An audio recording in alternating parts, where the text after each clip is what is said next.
And we are live. Good evening, ladies and gentlemen. Welcome to Bigfoot Odyssey's Researchers Reports. Got a great show for you tonight. I'm Kerry Arnold with you as always, with me as always, producer and co-host of the report, Miss Daniela Aiolo. How are you, dear? I'm good, thank you. Good, good. And our guest for this evening coming to us from Central Indiana, eyewitness, Mr. Josh Mcdermot. How are you, Josh? Good. How you doing? Man, we're great. Stuck inside, not going out.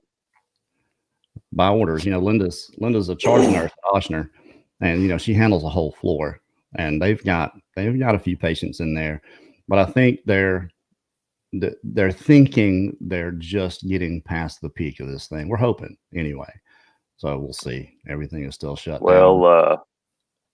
Our daughter got her test results back, and she is positive. Oh wow! So we just found that out today, but she's doing pretty good. She's 22, so she lives here.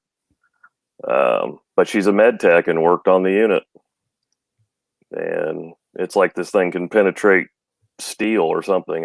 It's a strange deal, that's for sure. And I think it is. There goes my chair. I think it is. It's underlying conditions. I don't want to get too deep into the corona thing. We hear enough about that. But Linda said a 68-year-old they just discharged, stayed there for 2 weeks, got over it, everything was good. So I guess it just depends on your health and how it affects you and how you respond to it, which is pretty much probably like anything. Sure. Let's see. All right, we'll get a few more pouring in here, and then we'll kind of get into it. We got started doing story time, and I hope everybody is listening to that and enjoying it and sharing it, please. I just did two just before we came on here. I just finished doing two pretty good ones. The one's an affidavit from 1896, and the other is a really good story from it's one that I had to write from what a woman told me, Jessica from Sarasota, Florida.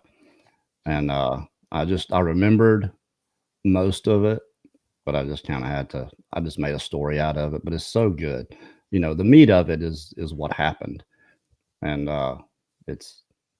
I like it. It's one of my favorite ones so far. So I have something to do after we're done. Well, I'm having to recall a lot of the people that I talked to and the stories that they told me, and then I'm putting them together. And I know she don't mind me putting out. I didn't say her whole name in the thing. And anybody else got a story? I got another story I got to go through, and there's nothing wrong with it. But for me, I got to make it grammatically a particular way. Excuse me, or I don't sound right. So I'm going through and kind of editing through some of that. A lot of the stories I get are that you get from anywhere are like that. They're just very poorly written, in my estimation, and you got to fix them. So, but Josh, you were a kid when you had this experience. Well, a kid. You were 17. I consider that a kid, obviously. Right. What about before then? Had you had any idea or inkling or notion that these creatures were even real, much less around? I probably didn't give it a second's thought, to be honest with you. At that stage of my life, I really doubt that it might have been something that I, caught a fleeting glimpse of at, a point in time, but not really at all. This would have been 1990. So quite a few years ago. Yeah, no, you're the same age I am. And I remember those days well. I was probably doing the same exact thing you were doing, and probably thinking the same thing too about this creature. Never a thought, notion, didn't really care. So why don't you start from the beginning? Walk us through what happened that day. Sure. I grew up. My brother always took me fishing, when I was younger, and I developed a love for it, well past anything that I could ever thought. But in particular, he'd love to go catfishing at night. And we have a home river here close to my house. It's probably 5 miles away, the White River, that I spent a lot of time on from the age of, 6, 7 years old on. I still actually fish it.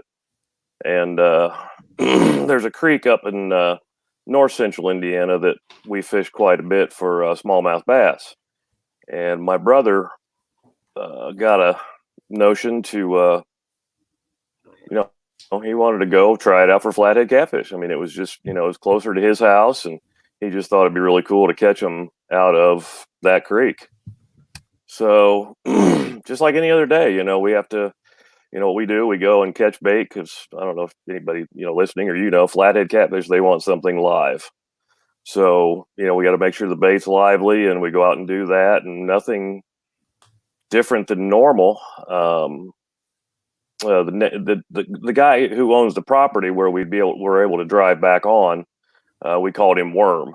It was the Wormus, and we just called him Worm. And he allowed us to drive back, down on his driveway and then back into the pasture that bottomed out into the, pardon me there, bottomed out into the creek.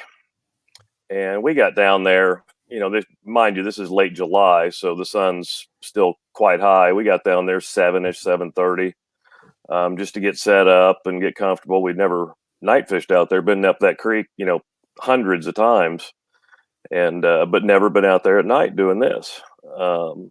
So we just got set up and, started getting dusk, probably 9-ish. Started getting lines in the water, and my brother wasn't feeling real good. So he was just kind of hanging back, and I went ahead and got our rods in and everything. And we're just sitting there, and dark came through, and I don't know. What I remember is it being real quiet. And all of a sudden, across the creek's probably 50 feet wide here, maybe 55 feet wide. Just the creek from, the sandbank. This is a high bank across the creek, which, on the outside bends and rivers and creeks, it gets that high bank where the current comes in and washes real hard. And it was probably 10 feet tall. Not hard to climb up, not a real big high bank like you see on bigger rivers. But all of a sudden, across the creek, no more than, I'd say 80 feet. At most, maybe 100, but it just seems too far to me for how close it felt. Something came crashing through the gnarliest, thickest stuff that was around. Just stuff that you wouldn't want to walk through, that nobody wants to go through. And it came charging like it was a bull. Like honestly, like a bull was running through that stuff. And it came through, and that was just, it happens in seconds, and this is like seconds of time, maybe 3 or 4 seconds, where it's charging through and then stops. And you're like, what in the heck is that? And I looked at my brother and said, hey man, did you hear that? And he's like, yeah, it's probably one of Worm's cows. He's probably missed one. It got out, and it's stray or what have you. And I'm like, dude, his cows are back behind us. This corn and bean field across the way, the field separated, as farmland, and most fields are separated with that riparian or the buffer. They call it a riparian corridor on creeks and rivers, that 15, 20, 30, 40 feet between the actual stream bank and the field. And that's what this was. And it was just nasty. And right before that thicket, if you're going across the creek, it's like a grassy, right on top of that high bank, there's probably 5, 6, 8 feet of just like tall grass, not even real tall. But it's walkable. Like in the daytime, whatever, you can walk right by there. I've done it many, many times. So after it came crashing through, and, my brother and I had our discussion, I just did what I did at that point in life and picked up rocks and started throwing them. I want to know what it was. I know. I didn't know what it was. And your first instinct is to get the hell out of here. What are you doing? I didn't want to see a cow falling down that high bank or, whatever it was coming at me, especially if it was lost or disoriented. Right. So let's get a quick recap right here. You're standing in the water, right? So you're probably knee deep water at this point. Yeah, just maybe 3 or 4 inches below my knee, and I'm, Okay. 6'1" or so. Close enough. You're in a bend Right.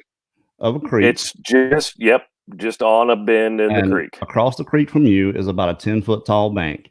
And on the other side of Yes. that is the thicket, and where you hear this thing come crashing through the woods. So, all right, just want to get a little recap right there. So Oh, and it that's it where we came crashing.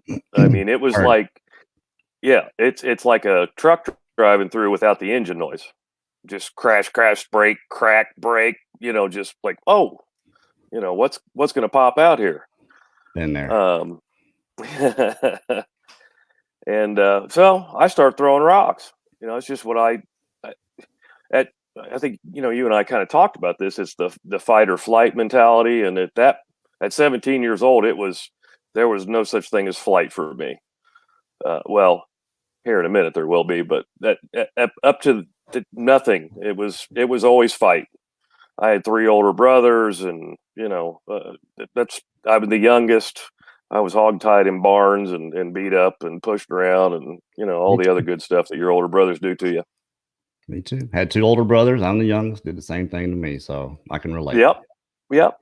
So I threw my rocks and everything, and no more than, I don't know, 8 to 10 seconds after I threw my last rock, what I thought was a rock or whatever hit the water like 3 feet in front of me, 3 to 4 feet max, and got me. I mean, it splashed up over my head, splashed in my face.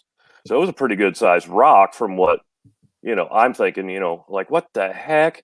Who is throwing what back at me? And I'm like, whoa. So I back up. So, I'm maybe in 6 inches of water at this point because I back up a little bit.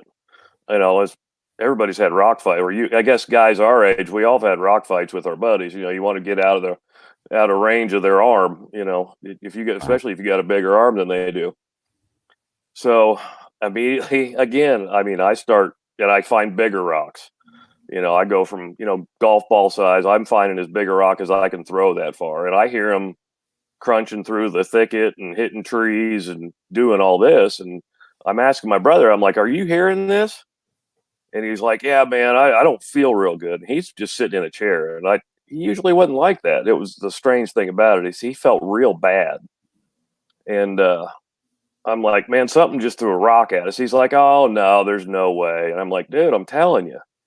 So I start throwing rocks again. And it's not more than 5 seconds after I threw my third or fourth rock, right next to me on my right side, within 2 feet, another rock hits. And this is in 6 inches of water. Same thing, gets me wet. And this is about the point where I want to start backing up. I'm like, whoa, what the heck is going on here? Because these are pretty big rocks. I mean, even in the dark, I know, because we fish without lanterns or anything. We didn't build fires. It was just one small handheld flashlight. We always went, we always call it commando fishing. Mhm. Rods, reels, our tackle, and our bait, and a little bitty flashlight. Be quiet, be stealthy. Try to catch the biggest flatheads as you can.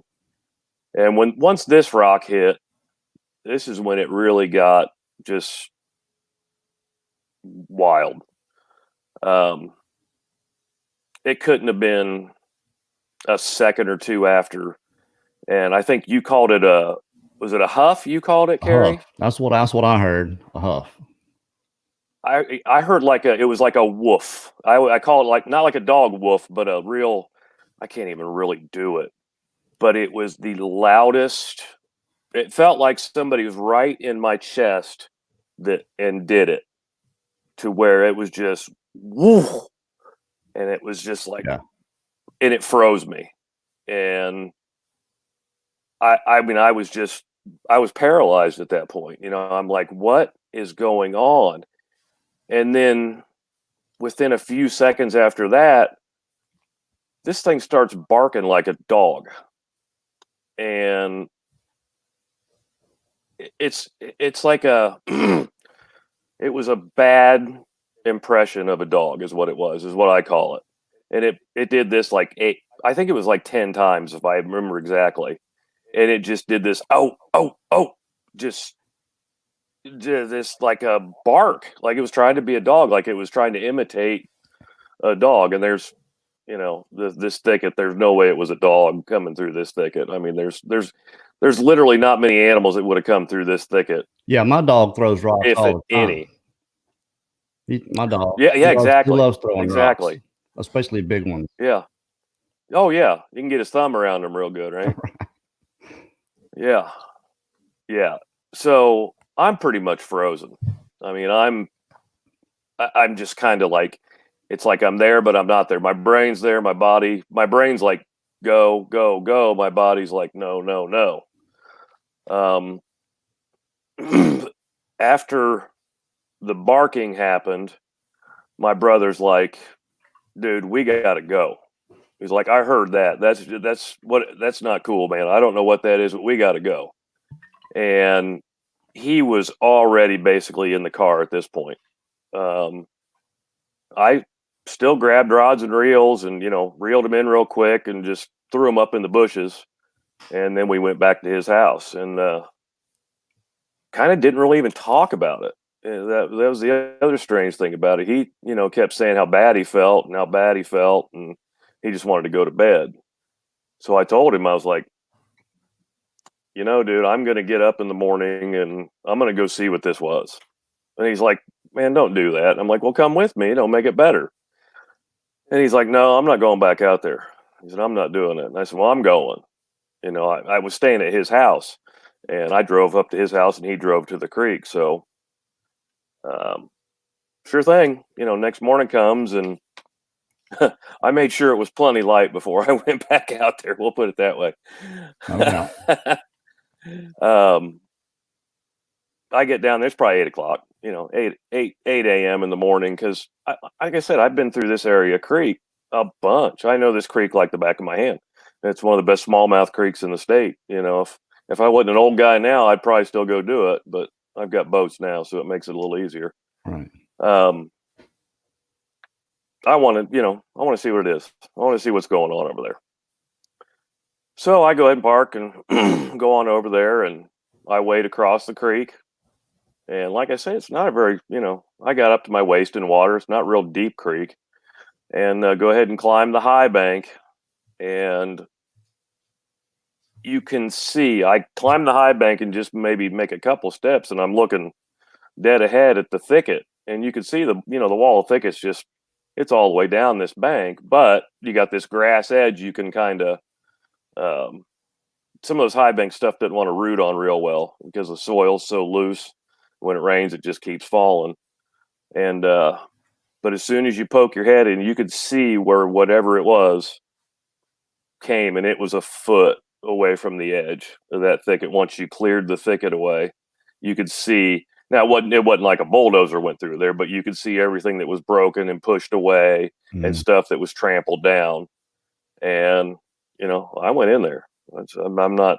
It's daytime, and I figured, I'm in good shape. I can outrun this, whatever it might be, or a person, or I can get the heck out of here.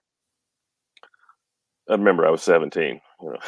Right. I probably would have put my dukes up. Let's go. Right. We wouldn't be talking to you right now, though. You're right. Yeah. Had somebody been using my arm for a toothpick or something.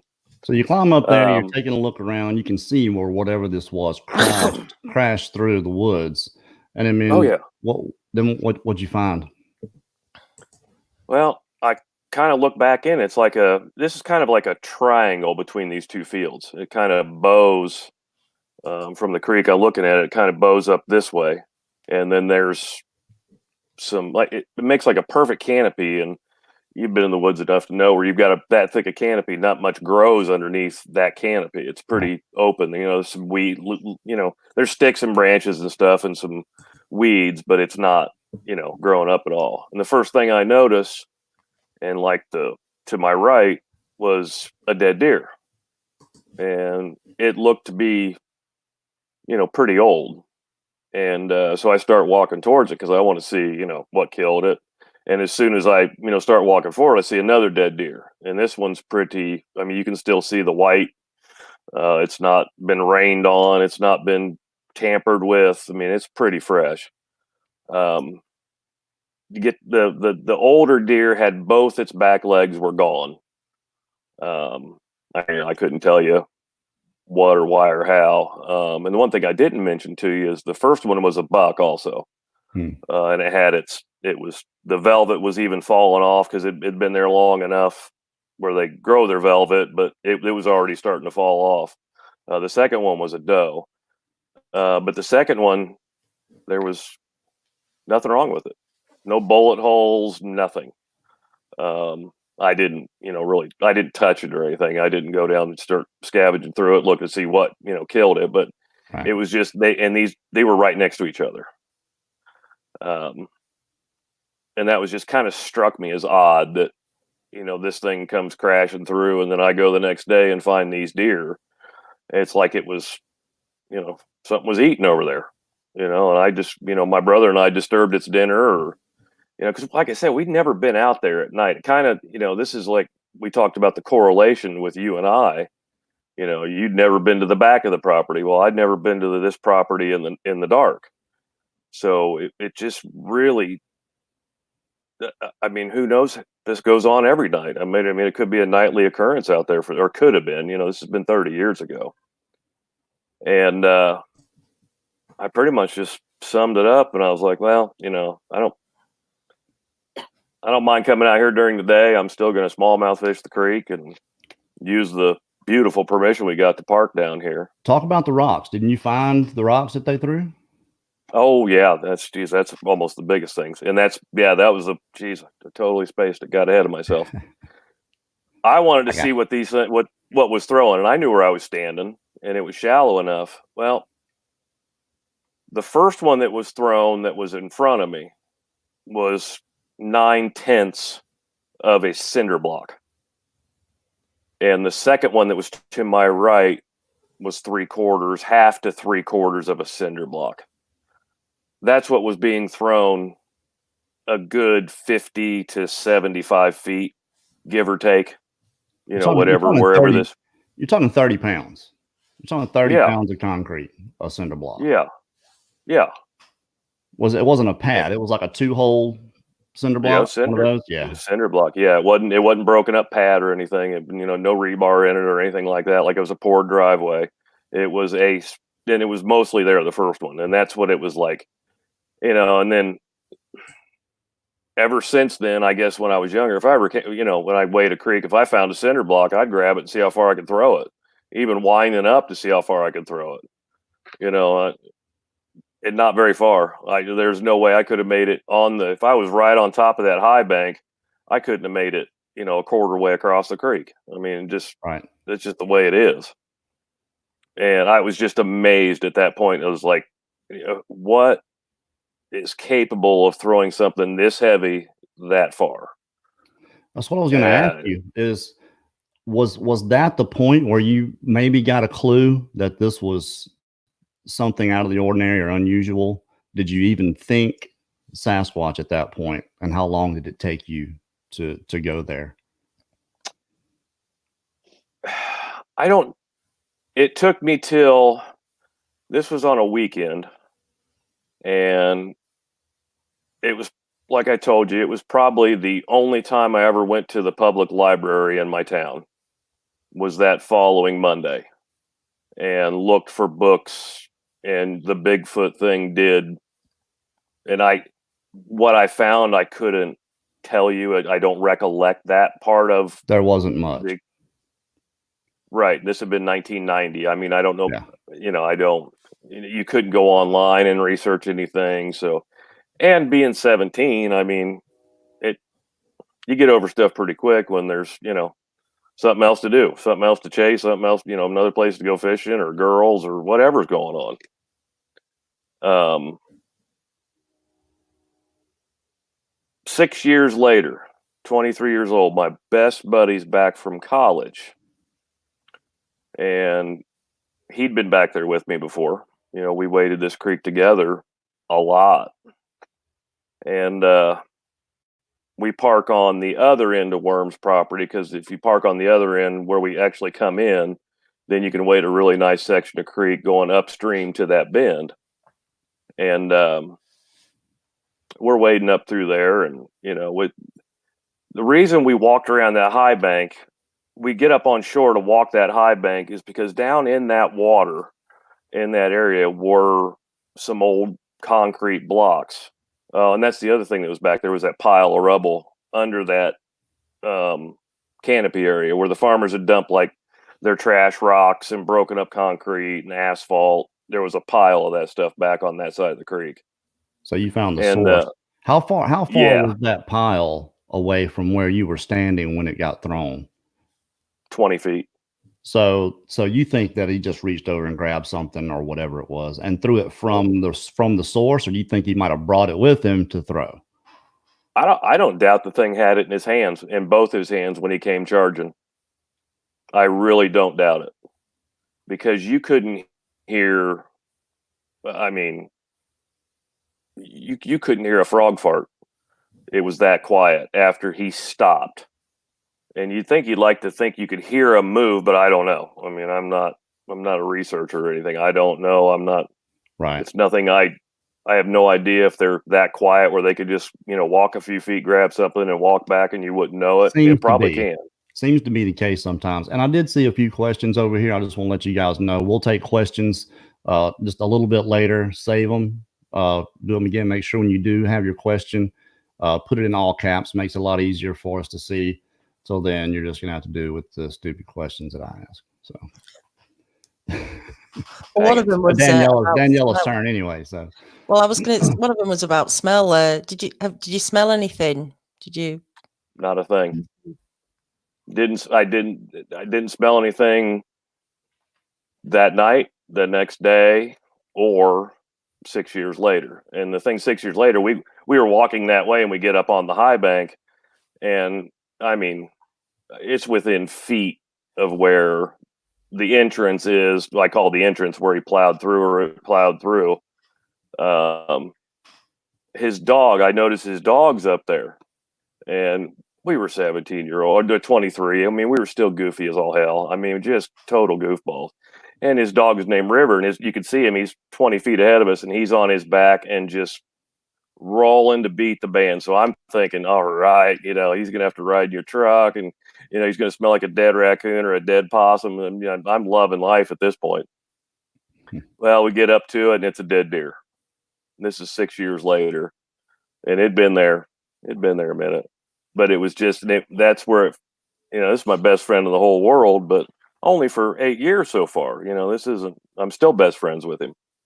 And I've since told him the story. It kind of freaked him out. He's like, "Man, you should have told me." And it's like, well, I didn't want you to drown me in the creek or hit me on the head with a rock or something and run away from me. He's the only friend I had. So it was just kind of strange. That deer was just there. So that's what the dog was rolling in, was a deer, a dead deer. Oh yeah. It had been there for a while.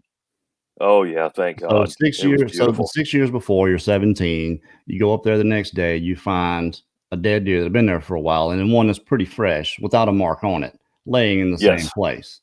Go back 6 years later, and you go up there and look, and there's another dead deer. I mean, the corollary there is, and you and I talked about corollaries with this and with my experience. Now, everybody here has heard what happened to me 1,000 times, right? But what I thought was interesting, the crashing through the bush and then just coming to an abrupt stop. Now, whenever that happened to me, I never heard, they never made any noises after that. It was dead silence. But I did hear the huff and actually saw the thing do it. When I saw this thing rock back and forth, and then just in the middle of it, he does that quick. I don't know whatever that is. Got some feedback coming back. I think that was my lovely wife playing things on her phone. Oh, okay. All right. Well, I heard that. I was like, okay, I think we may have some feedback coming. No, but yeah, that quick, it's abrupt, and it's powerful.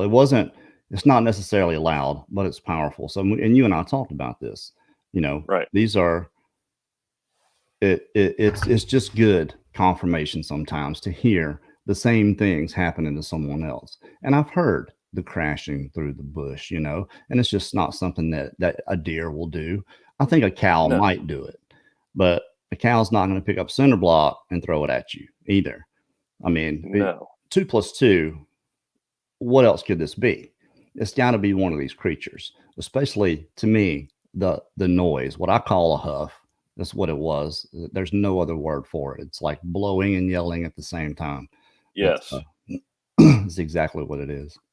But How long were you And there it just- for when you were fishing? How long were you there for before it started? The night at that night, probably about 2 hours, 2 to 2 hours, 2 to 2.5 hours. But when it started before 10 because I know we were back at my brother's house by 11. And the experience probably lasted a whole, 5 to 8 minutes for everything to transpire from start to where I finally decided to fly instead of keep trying to be Nolan Ryan and throwing fastballs at this thing. Did you feel anything? I just afterwards? hope I hit it. Yeah. Did you feel anything afterwards? When you got back, did you feel like you were, zapped in any way or struck with anything and felt it later? No, I didn't feel zapped. I felt completely bewildered. Just absolutely like, what? Am I in a dream world? Is this, what was this thing? Who was this thing? Because, you never, I mean, I didn't know that night. I thought some homeless guy might have been living out there, but this is pretty far out for a homeless guy to be living. I mean, there's nothing out there. And it was just my brother. Now, that's the strange thing, is my brother started feeling bad when we got there. And he said he blamed it on dinner or whatever. And I ate the same thing he did, and I didn't feel bad. But he felt bad the entire time we were there. And still when he got home, and then he felt better the next day. So I don't know if he got something. I don't know. I really don't know. But that growl was enough for him, or that huff was enough for him to get out of his seat. And that got him up. Yeah. That got him up, because that's when he said, we got to go.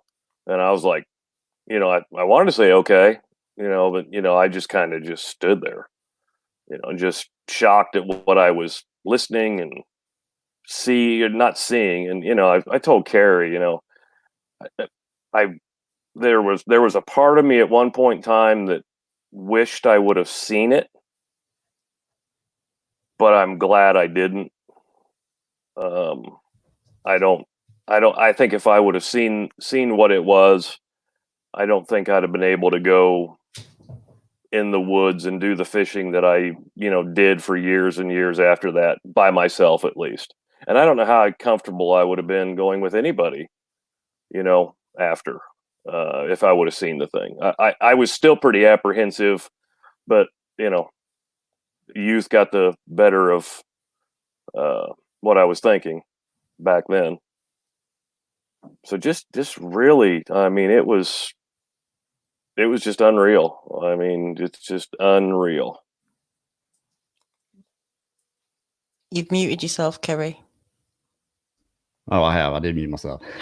There you Well, go. my chair. It's and I Squeak sprayed it. again. I sprayed it with Pam, butter flavored Pam, but it didn't work. It worked actually for a minute, but I think I need to get some WD-40 or some PB Blaster or something like that on it. But I didn't have any, so I went and got Linda's cooking spray, and I figured, hey, that's oil, right? That should work, but apparently it didn't, and so it was doing it bad. So I muted. Anyway, I think you being 17, and if you had seen it, that it might not have been quite as bad. I don't want to say. So, I mean, if you get enough time in between anything, time tends to heal things pretty well. Sure. It did for me. But I was 34 when it happened. Right. And you go to a place it's not healthy at all, especially in your own mind, because it makes you question everything else. Aside from being really mad and upset at officials, because in my mind, there's absolutely no way they cannot know about this. They have to know that these creatures are here and exist. Wildlife, parks, something. And it was almost obvious that there was this active campaign, not that this boogers made it any easier, but to keep these creatures in the dark. And that bothered me as much as anything for a long time. What bothered me probably more than anything was all the times thinking back that I felt I had put my life in danger, just playing things off, and being stupid. But I was 34. And then after that, I would lay in my bed and watch my closet door until I fell asleep. I don't know why. Oh, man. But I remember doing those things. Wouldn't go outside at night. Made sure after taking myself away from other people for so long, made sure if I was out that there were a lot of people around, and became a lot more social because of it. Because I was definitely Mr. Antisocial. Before that, if I was ever out, I didn't even smile. I made it a point. I'm not even going to smile. I'm not going to start anything. So that's just kind of where I was. I'm not trying to get into what I was doing here, but just trying to draw a corollary that you being so young, if you had seen it, I think it might would have bothered you. Absolutely. And right. But as far as going back, yeah, I think it might have been maybe a little bit better for you, but I don't know. Who knows? We do. We want to take some questions. Where are we at? We got about 25 minutes. We'll take some. One thing that you and I talked about, and I think age brought this on more than anything, because at the time I didn't think about it. But how many times had I been back there by myself, been with my buddy, been with my brother, wading that creek before this incident? How many times did it see us back there? How many times was it watching us? Man, they probably knew exactly who you were, and you were doing something. You were doing something different. You were doing something different. Exactly. We came out there at night, and it was not the usual time for us to be out there. That's their time. You're out here. You're on my time now, buddy. I mean, you ain't kidding. Absolutely letting you know it. Hey, just want to remind everybody right quick before we start taking questions that new story time is going to be coming about an hour after we finish this. Brand new story time. 2 really good stories. You're going to want to check these 2 out. What else? I forgot. It's going to come back to me. I'm a terrible, terrible host. You got to like it and share it. Oh yeah. Well, yeah. I'm always begging people to share it just because I don't have a job right now, and I need people to listen. I need people to listen to it. So it's not beneath you. You do a good job. It is. You're right. I've come to realize just exactly what I'll compromise at this point in my life, and pride is definitely not one of them. Oh, that's cool. I can see the question right there. Yeah, fishing game and guitars. What state? Indiana. Yeah. There's more than corn in Indiana, but not really. Philip Saws. Josh, did you ever feel like your life was in danger? No. I don't know why I didn't. I've thought of that myself. I felt more when I thought back about everything. I felt like I could have been more in danger when I didn't know what was there. At least I knew something was across the way from me at this point in time. It's all those other times I was back through there. How hard would it have been, a scrawny 17-year-old or a 16-year-old or 15-year-old jump down and snap me like a twig? Did you get that the rock throwing was a warning? Did you know it was deliberately missing you, or what did you think? I think it was I don't know. They have pretty good aim, but I felt like it was trying to hit me. Right. Okay. I honestly felt like it was trying to hit me, but Kerry and I talked about that too, and he said they're just that good. They can harm you if they want to, but they're smart enough to know that if they do, there could be a lot of trouble. I watched a real-time interaction, Christopher Noel and one of these boogers. No doubt that's what it was. And it's throwing green pine cones. Now, those can be kind of hard when they're green and they're not opened up. They're pretty hard. You could throw them a long way. And he said he couldn't see where they were coming up, but he could see the trajectory where they were coming down. And he's filming the whole thing, right? And about 12 of these things are thrown at him, and they land in one spot. And he made a comment. He's sitting there talking to this thing. It's 100 feet away. And he says, "Can you hit me with one?" And he's got on this toboggan on his head. And the very next one hits him right in the head. I mean, you're Oh talking man. 100 feet away, and it's throwing this thing to the moon, up over the trees. And you could actually catch, he actually filmed the trajectory of this thing coming back down, and one hit him in the Oh head. wow. Now, aside from that being an excellent shot, it understood what he meant. Yes. Do you think it was a gesture because he gestured to his head? Or and I've always wondered about that. And I'll tell you what, it wasn't a minute later, he actually films one 88 feet away. He said 88 feet. And I remember that because he stepped it off. It stepped out from behind a tree. It was about maybe a 5 foot tall. You could see the apex. It just steps out from behind a tree and it's still behind a bush. And you see it there. He never saw it, but he caught it on camera. It was, and I mean, it's just an excellent piece. And if you guys want to see that, it's on, it's Christopher Noel's Impossible Visits, My 2 Years in the Ravine is what the video is. And it's just a great, it's the only real time interaction that I can remember ever seeing with someone where it's going on aside from knocks, where someone knocks and this thing knocks back, or a yell and something yells or screams back. But just that kind of physical interaction with this creature that they had to know who he was. He'd been out there, messing with him, trying to catch him on film and talk to him for several years before that. But just incredible. He's got some great videos, hasn't he, Chris? Chris Noel does have great videos. Yeah. He and Mark Zasky, they're the ones, man. What's funny is when I finally told my buddy this story, I just told him over this winter, and I had to call him and tell him about it. And he said, "Of all the people in the world, why would I know that you would be the one dumb enough to throw rocks at this thing?" I was like, "You know how we were." He said, "I'd have been right there with you." Ignorance is bliss. You betcha. Let's see. This is Mark Newbill. What's your opinion on what you think these things are, man? What do you think they are? I don't think it's a monkey. I just don't see it. From the video evidence I've seen that looks credible, and from the interactions I've heard, this is something that, if you can put away book smart out of your head, I have a feeling this thing's a little bit smarter than we are, because they're better at what they do than we are at what we do.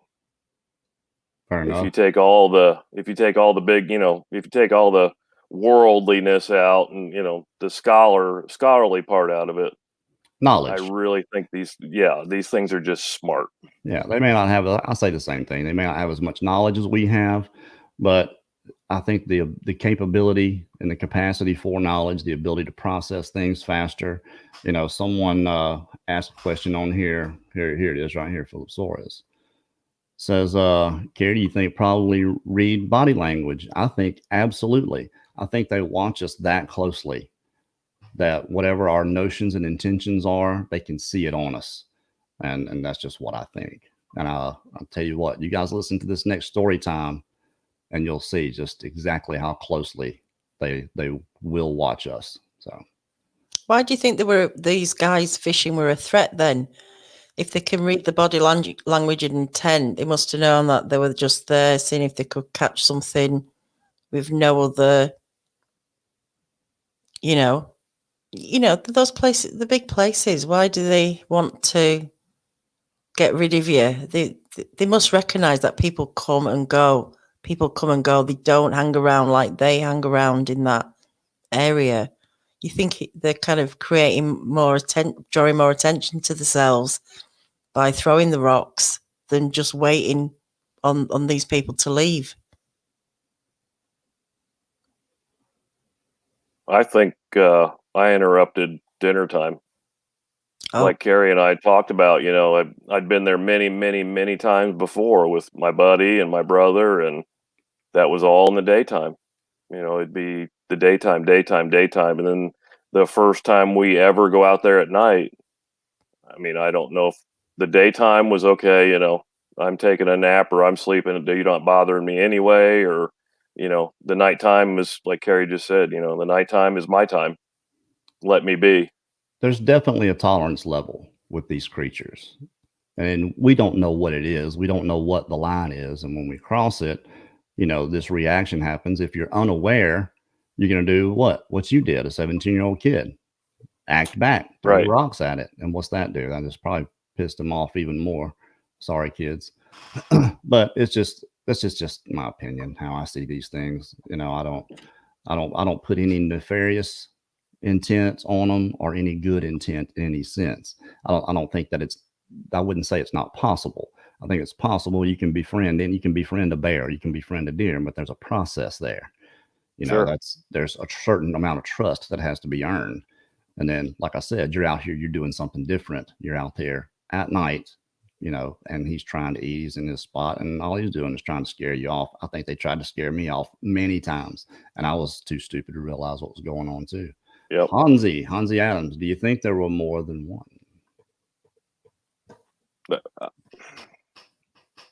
I think probably, I think the interaction was just with the one.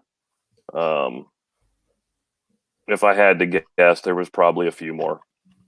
I mean, just if I had to guess. Yeah. They must have known that you would engage back with them, catching their food. Possibly. You know, we never took any fish out of the creek at all. I mean, we aren't catch and keep fishermen. We were all catch and release, even the catfish. Plus, it's Indiana, and the water around here sucks so bad. I mean, the water quality is so horrible. I wouldn't eat anything out of the water anyway. Okay. Jamie Cotterill, was there a lot of blood at the site with the two deer? They've been there quite a while, hadn't they? One had, and the other one was pretty fresh. And no, there wasn't. That was the other kind of thing. It's like they were placed. These two, the one that had been there a while, its back legs were gone, but it was, you know, it had been scavenged on. You could see over, you know, probably the 6 to 8 to 10 weeks it was there, it had been scavenged on. But the legs, the whole, you know, the back legs were completely missing. So it was front legs, head, chest cavity, you know, it was pretty collapsed, and, you know, there was just, it was in a state of decay. And the other one was, like I said, it was, if it wasn't freshly killed, it couldn't have been more than a day or two old. There's just no way. And it was like they were placed in this area, because there's the fence goes up there, and they were both placed along, like right next to each other. And there was a fence post that separated the two. There was one on one side of the fence post and one on the other. Like they had been placed there. And I looked around for tracks and everything, but with July, I mean, the ground's harder than my head in July around here. So there's nothing there were no tracks or anything. I'm broken sticks and stuff around, but nothing track wise or anything. Is it unusual to find like dead carcasses that are over, say, 4 weeks, six weeks old, that no other creatures come and eat Yes. on them? Well, probably very much the coyote problem. You know, it's not just in Indiana, it's everywhere. I mean, the coyotes they've just absolutely boomed over the past 10, 15 years. Back then, I mean, if I was another animal that lived around this thing, I wouldn't go mess with its stuff. It's almost that'd like be the last thing I'd do. You get that from dogs. You know, people saying their dogs lay down, they don't want to hunt. I think there's something about the smell of this thing, of these things, that is just primal, and whatever smells it just doesn't want to have anything to do with it. So it is unusual to see a deer that's been there that long and not at least have buzzards on it. You know, they can find a dead animal very easily, and dead animals don't bleed. The thing about the blood, you know, dead animals don't bleed. You know, it doesn't take long, depending on what the temperature is, for anything that's dead, because the heart's not beating, for the blood to pool, and it's, you know, starts to coagulate pretty quickly. So even if it was 3 hours later and the thing got torn open, there's not going to be a whole lot of blood on the scene. Mega Mac, any more detail about what you're sorry, my dog in the background's doing that. Get it, Miley. Get that thing. She's looking for a biscuit she's buried. What was up with your brother exactly? Not exactly, but was it more of a stomach pain he had when you mentioned dinner? He was really like lightheaded and had a real bad headache. Right. Like one of those headaches where, you know, you got to keep your eyes closed. And this was dark. So where's that other question? Have you had any dreams, unexplained occurrences after that first experience? No. Not at all. Okay. And gone fishing, did you see any eye shine or eye glow? No. Like I said, you know, I tried to shine that, you know, back in 1990, we didn't have, you know, 10 million candle power little bitty handheld flashlights. I mean, the things we had were Rayovac, and if you left a battery and a drop of water got in one, you know, the next day it was completely rusted and gone. So no LEDs. You know, these were $1.99 specials. No LEDs like you have today. You know, you had the mag light. Mag lights were pretty good. We did have Q beams, but you had to plug that bad boy in. You know, exactly.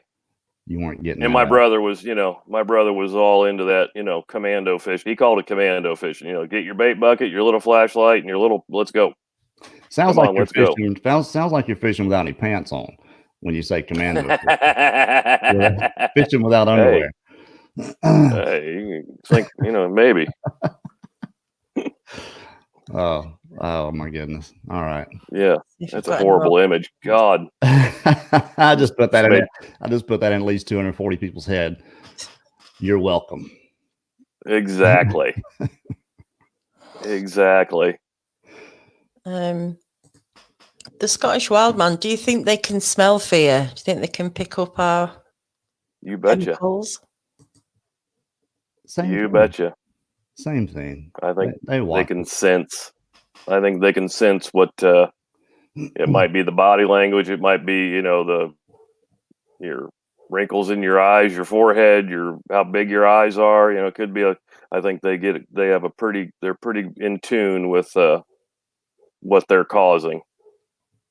Absolutely. Same thing. I think they just watch us. I think they know us so well they can tell whenever we're whatever mood we're in. I believe they could probably tell it. Yeah. Yeah. Here. All right. So, let's go. Now, if you need a dingbat to go to Florida with you, I'll go. Bring it on, man. I'll go. We're actually haven't even started putting the team back together. I'm not sure who all can go that was there. All those guys obviously will have first dibs. But if some of those guys don't go, yeah, absolutely. We'll throw you in there. Let me know. I won't cost you a dime. I'm usually down there because I don't have one. Anyway fishing. There you go. Got a nickel. I still have all this equipment.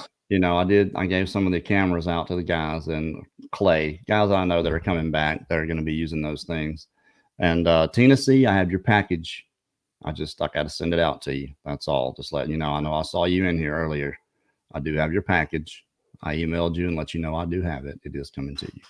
But I have this equipment sitting here, the thousands of dollars worth of stuff that we didn't really get to use all that much. And the SD cards and the batteries. And so I have everything to do it. I just can't get out and make a film. It's very frustrating. Well, all you got to do is show me which button to push and say, go over there. You're welcome, Tina. All right, there's another question. Josh, do you think Bigfoot saw a teenager and thought it would be easy to scare with rock throwings? I think that wouldn't matter if you're a teenager or not on that one.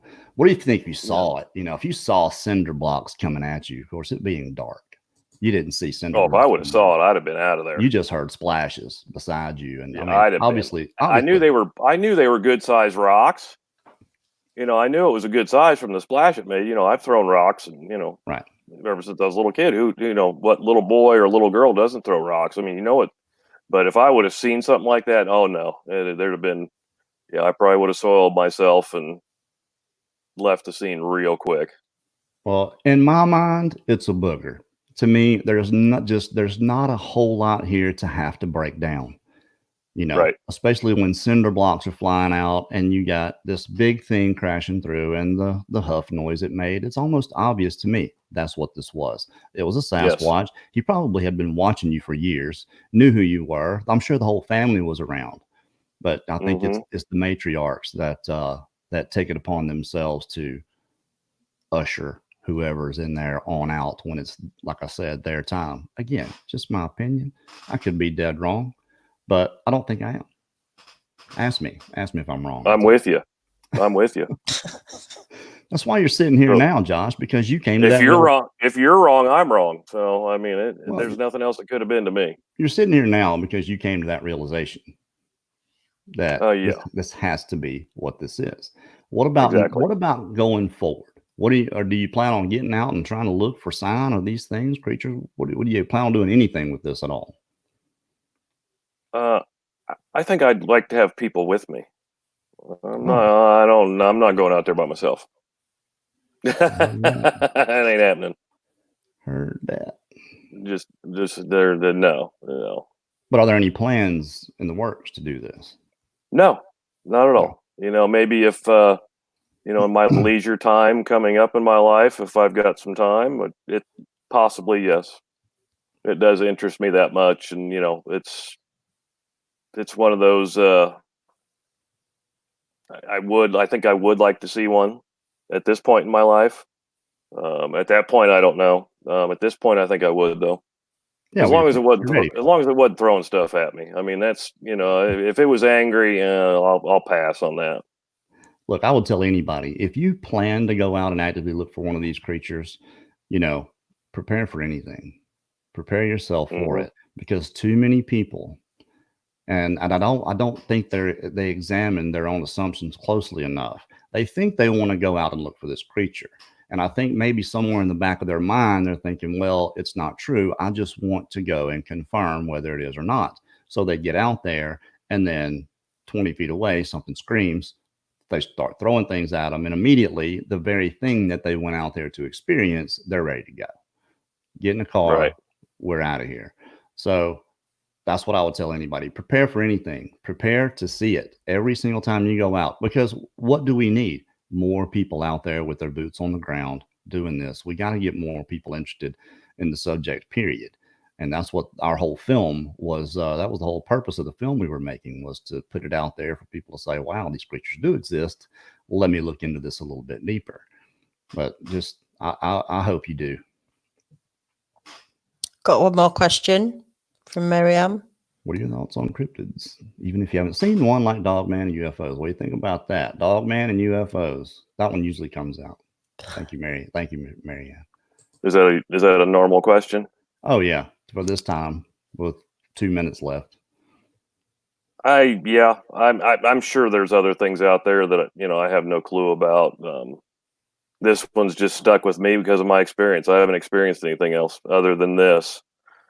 So, if my mind's open, we'll put it that way. That's probably about as far as I could leave it. My mind is open. There's got to be other things out there. I mean, the world's too big, too many nooks and crannies. I just don't want to think that there's something out there that's a dog man. I just don't want to believe that. I'm sorry. It may be true. There may be thousands of those things out there. I don't want to believe it. I want to believe that it's a Bigfoot. That's enough for me. Sasquatch is enough.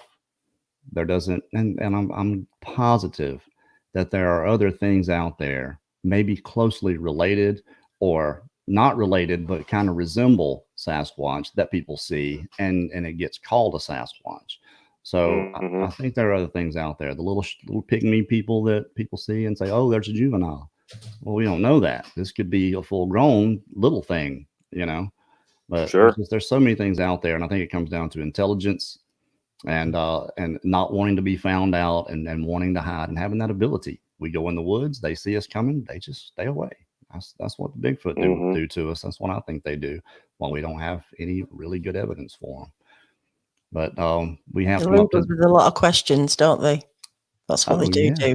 Guaranteed. That's why we're sitting here now. But it is important that we do, whether we have an answer or not. It's important that we speculate, because that's what drives the whole subject, is us sitting here. Aside from the people that will sit there and tell you they know what these creatures do and they know what these creatures don't do, when there's no possible way they can know it.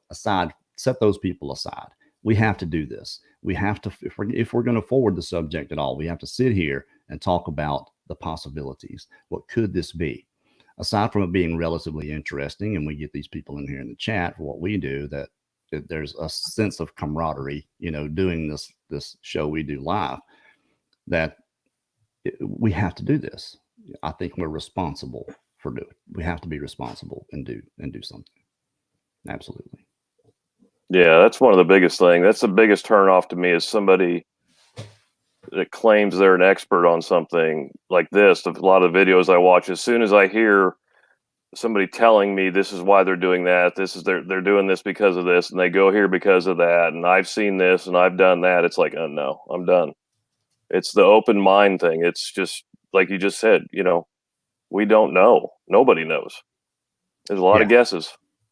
That's exactly right. And until we get one on the slab or get one in captivity, even then, we're not going to learn anything about their behavior. I don't think we'll ever know for sure about their behavior, because that's something that's going to have to be observed with them not knowing you're there. And I think that's almost impossible. But hey, we've come to the end of our hour. Daniela, fantastic job as always. Josh Mcdermot, come back, man, anytime you want to. And you got my number. Cool. You got my number. Yes, I do, sir. Thanks, be Joe. in touch. If you watch the show, you'll know when we're getting prepared to go and do the Florida expedition. Hopefully we'll get to do that soon. But hey, everybody stay inside. Y'all stay safe. Thank you, Daniela. Thank you, Josh. Hopefully we'll get through these trying times in a quick fashion. That's all we can hope and pray for. But hey, I got story time. Got 2 brand new stories coming out in about an hour. I got them done. I'm going to upload them. They'll be out. You guys make sure you listen to those and share them. Share those. Share them everywhere. See it fit you. That's right. Thanks, everybody. We appreciate you. Y'all have a good night. Good night.